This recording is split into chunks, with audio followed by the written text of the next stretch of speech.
कहीं दूर रेगिस्तान के किनारे, जहां सिर्फ रेत और हवा थी, वहीं एक बहुत बड़ा कबूतर अपने छोटे छोटे दो बच्चों के साथ एक घर बनाने की तैयारी कर रहा था। कबूतर का नाम था बुलबुल शाह और सब उसे बहुत समझदार और शांत कहते थे। उसका सपना था एक ऊंचे पेड़ की डाल पर ऐसा घर बनाना जहां उसके बच्चे आराम से, प्यार से और सुरक्षित रह सकें। लेकिन ये आसान नहीं था। रेत उड़ती थी, तेज धूप होती थी और खाने पीने का इंतज़ाम भी मुश्किल।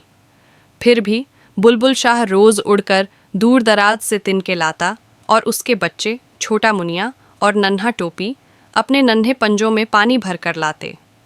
धीरे धीरे घर बनने लगा और जब घर तैयार हुआ तो वो घर नहीं, एक छोटा सा महल बन चुका था। उसका छप्पर रेशमी था, दीवारों पर चमकते हुए तिनके थे और सबसे ऊपर एक चमचमाता घोंसला जहां बुलबुल शाह ने 3 अंडे दिए।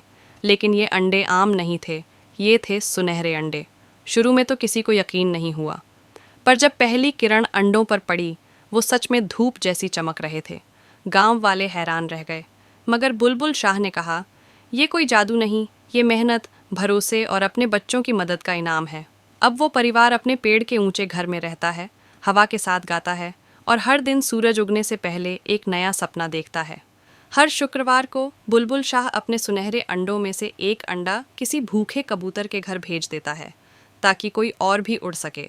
अगर आप जानना चाहते हैं कि आगे क्या होगा बुलबुल शाह और उसके बच्चों के साथ, तो अभी इस वीडियो को लाइक करें और चैनल को सब्सक्राइब करना बिल्कुल न भूलें। सुनहरे अंडे की कहानी अभी खत्म नहीं हुई। बुलबुल शाह फिर लौटेगा, एक नई उम्मीद, एक नई कहानी के साथ।